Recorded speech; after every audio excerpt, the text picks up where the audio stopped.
بسم اللہ الرحمن الرحیم۔ السلام علیکم خواتین و حضرات، کیا حال ہے؟ امید کرتا ہوں آپ سب خیریت سے ہوں گے۔ بھائی کافی دنوں کے بعد ویڈیو بنا رہا ہوں کیونکہ ٹائم نہیں مل پا رہا تھا، کچھ گھر کی بہت زیادہ مصروفیت تھی، تو لہٰذا اب آپ کو روزانہ ویڈیوز پابندی کے ساتھ ملتی رہیں گی، تو اس ویڈیو کو آپ نے لائک ضرور کر دینا ہے۔ تو دوستو، آج جو ہمارا ٹاپک ہے جس پر ہم ریئیکشن کرنے والے ہیں وہ بہت ہی مزیدار اور ٹرینڈنگ میں چل رہا ٹاپک ہے۔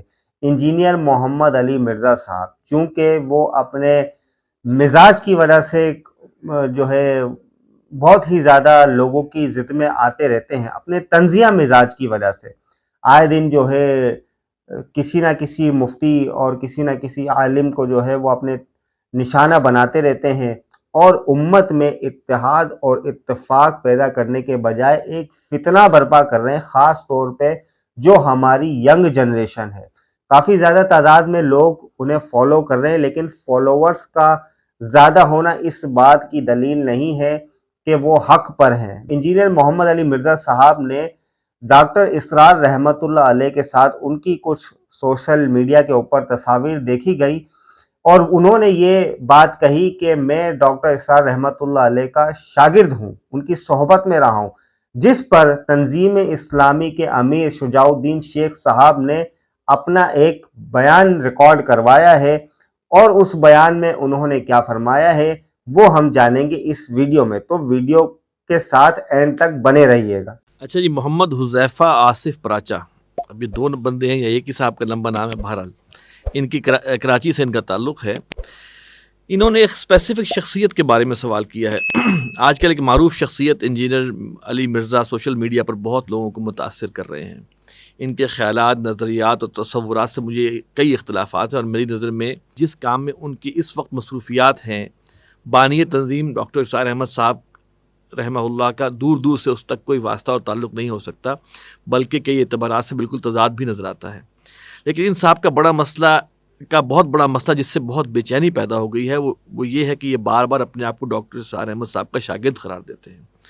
جہاں بھی دلیل کی ضرورت ہو تو اپنی بات کہہ کر بیان کر دیا کرتے تھے، لیکن میرے استاد ڈاکٹر اسرار احمد نے یہ بات کہی ہے، جبکہ وہ بات بھی ڈاکٹر اسرار احمد نے نہیں کہی ہوتی۔ تو ان کا سوال یہ ہے کہ یہ انجینئر محمد علی مرزا اپنے آپ کو ڈاکٹر اسرار صاحب کا شاگرد کس حیثیت سے کہتے ہیں، اور کیا ان جیسی معروف شخصیت کے ایسے عمل سے تنظیم کی دعوت پر اثر نہیں پڑے گا؟ جی، پہلی بات ہماری ایک اصولی پالیسی ہے جس پر ہم کوشش کرتے ہیں کہ حتی الامکان عمل ہو۔ ہم عام طور پر شخصیات کا نام لے کر یا ایون جماعتوں کا نام لے کر تبصرہ یا تنقید نہیں کرتے۔ ہاں، کوئی فرقہ باطل ہو، ایسے باطل فرق یعنی کہ جن کے تصورات ہی مین اسٹریم امت کی اس سے ہٹ گئے ہوں، کوئی انکار سنت میں مبتلا ہے، کوئی ختم نبوت کے عقیدے کا انکار کرے تو بات الگ، ورنہ عموم کے اعتبار سے ہماری کوشش ہوتی ہے حتی الامکان، کہیں انتہائی شدید ضرورت ہو تو بات الگ ہو جائے گی، کہ افراد کا نام اور تحریکوں یا جماعتوں کا نام لے کر ہم تنقید یا تبصرے سے حتی الامکان گریز کرتے۔ نمبر ایک سوال آ گیا تو پہلے دو تین اصولی بات سمجھ لیتے ہیں۔ جہاں تک بانی تنظیم ڈاکٹر اسرار صاحب رحمۃ اللہ علیہ کا تعلق ہے، میں سمجھتا ہوں کہ امت کا 1/3 حصہ وہ اردو سمجھتا ہے، کچھ اکثر بولتے بھی ہیں، پاکستان، بنگلہ دیش اور انڈیا کو اگر آپ شامل کر لیں، اور اردو یا ہندی؟ جی، اردو یا ہندی، بالکل۔ تو 1/3 حصہ امت کا ایسے افراد پر مشتمل جو اردو یا ہندی سمجھتے ہیں۔ تو بانی تنظیم ڈاکٹر اسرار صاحب رحمۃ اللہ علیہ کو سننے والوں کی تعداد تو اب لاکھوں سے بھی کروڑوں کی بات ہے، الحمدللہ۔ اور یہ ایک اچھی بات ہوتی ہے کہ میں کسی شخصیت سے استفادہ کروں تو میں ان کو اپنا محسن سمجھوں، اور میں کہوں جی میں نے ان سے استفادہ کیا، اس معنی میں کوئی کہتا ہے کہ وہ میرے استاد ہیں، تو ایسے تو لاکھوں افراد آپ کو ملیں گے کہ ڈاکٹر اسرار صاحب ہمارے مینٹور ہیں، کوئی یہ کہے گا ڈاکٹر اسرار صاحب ہمارے مربی ہیں، ڈاکٹر اسرار صاحب ہمارے محسن ہیں، ڈاکٹر اسرار صاحب ہمارے استاد ہیں، ایسے تو لاکھوں افراد ملیں گے۔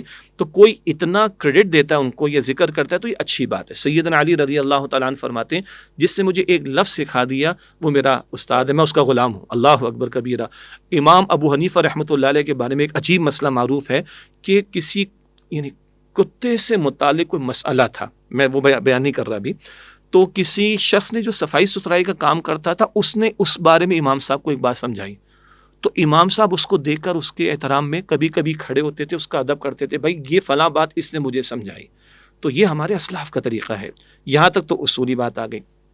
اگلی بات ہے کہ جن محترم ساتھی کا صاحب کا انہوں نے ذکر فرمایا، ان کے بعض معاملات ایسے ہیں کہ اگر ڈاکٹر اسرار صاحب رحمۃ اللہ علیہ خود حیات ہوتے تو وہ اتفاق نہ کرتے۔ قرآن پاک ایک اصول ہمیں دیتا ہے، اختلاف رکھنا ایک شے، لیکن جدال احسن وجادلہم باللتی ہی احسن، جدال بھی کرو، جھگڑا کرو، ڈیبیٹ کرو، اختلاف رکھو تو احسن طریقے پر۔ قرآن پاک یہاں تک بتاتا ہے سورہ انعام میں آیت نمبر 108 میں کہ ان مشرکین کے بتوں کو گالیاں مت دو ورنہ پلٹ کر تمہارے معبود برحق اللہ کو برا بھلا کہیں گے۔ قرآن پاک تو یہ اصول ہمیں عطا کرتا ہے۔ تو جن محترم صاحب کا ذکر کیا گیا، ان کے معاملات میں بعض ایسی چیزیں ہیں جو ہمارے دینی مزاج اور وقار سے مطابقت نہیں رکھتی ہیں، اور کئی باتیں ایسی ہیں کہ ڈاکٹر اسرار صاحب اگر حیات ہوتے تو قطعاً اتفاق نہ کرتے، بلکہ اگر شاید ان تک بات پہنچتی تو ان کو سمجھاتے بھی۔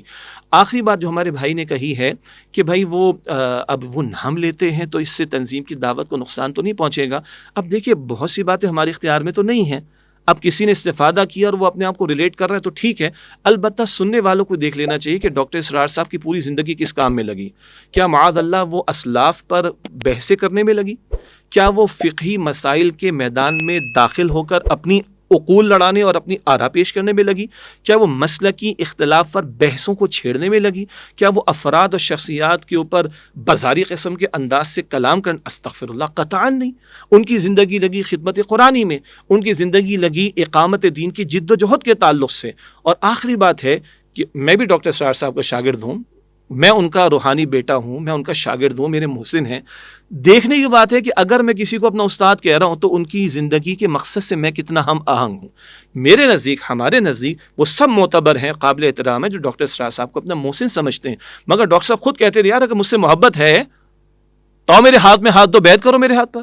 مجھ سے محبت ہے تو آؤ اس کام میں لگو جس کام میں لگا ہوں۔ مجھ سے محبت ہے تو اقامت دین کی جد و جہد کے اندر آؤ، اجتماعیت اختیار کرو، بیعت کرو اور اپنا تن من دھن اس کام میں لگانے کی کوشش کرو۔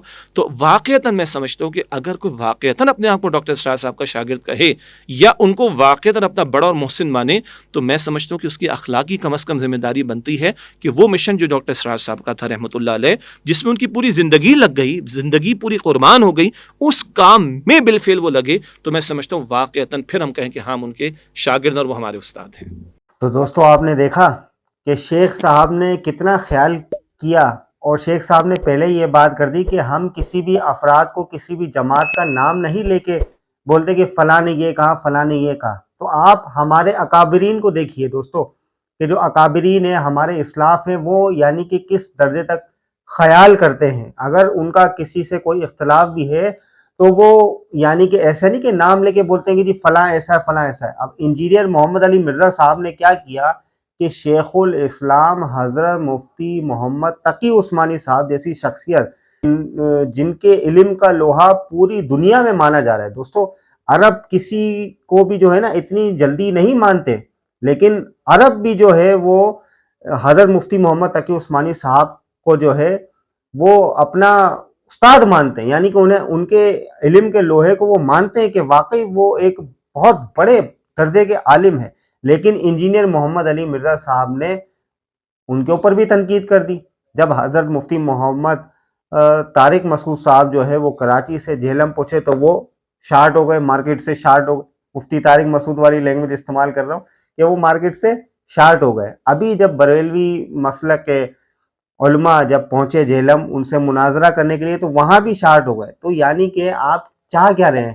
ان کی ایک اپنی کمیونٹی ہے، ایک اپنا روم ہے، کیمرہ لگایا ہوا ہے، اور اپنے چینل پہ آگے وہ پتہ نہیں کیا کیا بولے جا رہے ہیں، کیا کیا بولے جا رہے ہیں۔ اب آپ یہ دیکھیے کہ ڈاکٹر اسرار صاحب رحمۃ اللہ علیہ دائی قرآن تھے، یعنی بہت بڑے دائی اللہ تھے۔ کبھی بھی انہوں نے کسی عالم کے اوپر، کسی مفتی کے اوپر انہوں نے کبھی انگلی نہیں اٹھائی، بلکہ انہوں نے ان سے استفادہ اٹھایا، ان کے ساتھ مفتیان کرام کے ساتھ، علماء کے ساتھ مل کر انہوں نے اس کام کو کیا۔